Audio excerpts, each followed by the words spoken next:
السلام عليكم ورحمة الله وبركاته. Brothers and sisters, sidan idinku ballan qaaday barnaamijyadii hore halkan waxaan kugu hayaa qodob qaali ah oo aan isleeyahay ajir iyo karaamo fara badan baa ka soo gaari doonta. waa sida loo shukaansado naagta wadaada ah. sida loo shukaansado qofta adiga quraanka ka badisa. su'aasha ugu horeysa waxay tahay si aad u shukaansato qof wadaad ah ma qasaba inaad wadaad ahaato? jawaabtu brothers and sisters waa maya. war Soomaali wadaad kuma harine muhiimadu waxay tahay inaad wadaad u muuqato si aad qofta iyada ah u soo jiidato. ilaahay amarkii. haddaba halkan waxaan kugu hayaa stebiskii lagu heli lahaa qoftaas. number 1 step ilaahay amarkiis waxay tahay inaad magacaaga iyo kii aabbahaaba haddaad awooddo beddesho waxaad la baxdaa magac af carbeed asal ah ka soo jeeda.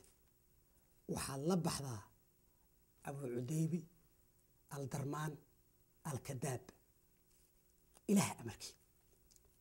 ma garatay midda kale hadday maanta marayso ninba ninkuu ka garweyn yahay uu ka garleeyahay war libaax yaan lagaa garweynaan oo yaan lagaa garhelin.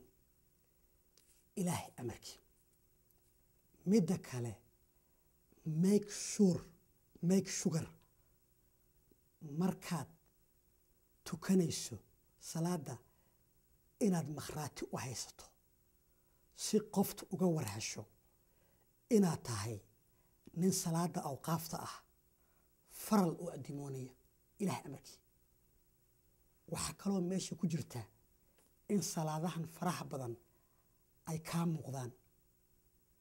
marka dhafoorka ku yara xoq dhulka ku yara xad karaamaa kugu jirtaa ku yara xad oo markay halkaas ka aragto dhafoorkaaga madow ayadaa dhihi wiilku waa weli alle ayarna way is soo dhiibi. dad baa u haysta si aad u aragto ama aad kula kulanto gabadha wadaadda ah in lagaaga baahan yahay oo keli ah inaad maalinta jimcaha ah iska xaadiriso masaajidka. no my brothers, it's not that simple. markaan anigu arrinkan analyze gareeyey oo anaaba oge oo doras gareeyey the best way sida ugu fiican ee gabadha wadaadda ah lagula kulmo waxay tahay markuu wadaad weyn oo sheekh ah oo laga dambeeyo magaalada soo galo ee uu muxaadaro jeedinayo ha ku aragto adigoo sheekhaas u adeegaya oo shabaabnimo fara badan meesha ka muuji. ilaahay amarkii. sadaqadu libaax sadaqadu waa waajib balse inay waajib tahay adiga waxaa kaaga muhiimsan in qofta muslimadda ahi ka warhasho ogaatana inaad tahay nin xag alle wax u horaya. marka dabcan markii muxaadaradu dhammaato bulshada waxaa lasoo dhex dhigayaa box. fadlan boxkaas yaan lagaaga hormarin intaad $1 soo sarifto oo aad 5 iyo 10 ka soo wada dhigto si ay lacag fara badan ugu ekaato hal mar adoo labada gacmood ku wadisaa ugu siidaa. barakallahu fiikum. kolkaad sumcad wadaadnimo ah saa u samaysato oo caamadu ay dhex qaado lana ogeysiiyo inaad tahay dhal awliyaad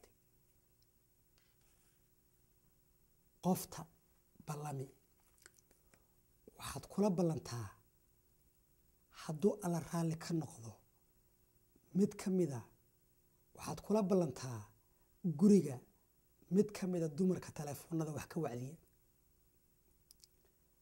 ballanta ugu horeysa waa first date. qofta qalqalsii oo ka cabsii oo cadaabka aakhira wadnaha ku cadee oo qofta uga sheekee ilaah amarkii. ballanta labaad kala hadal faa'iidooyinka uu guurku gabadha muslimadda u leeyahay adoo daliilo iyo axaadiis fara badan qofta u soo qaadanaya.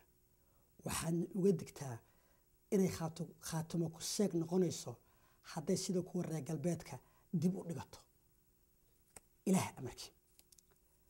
ballanta saddexaad qoftii waa diyaarisay hanti fara badanna kaagama baahno waa dhal culumee meherkiinu ha dhaco ilaah amarkii. sidaas ayaa saaxiibayaal dhegaystayaal loo sukansadaa gabadha wadaadda ah. haddaad kaartadaas aan kuu soo bandhigay ee aan dadaal awgay kuu dejiyey aad wax ku weydo adaan kitaab gaabyaho aan markii horeba karaamo lahayn aniga hal eersan.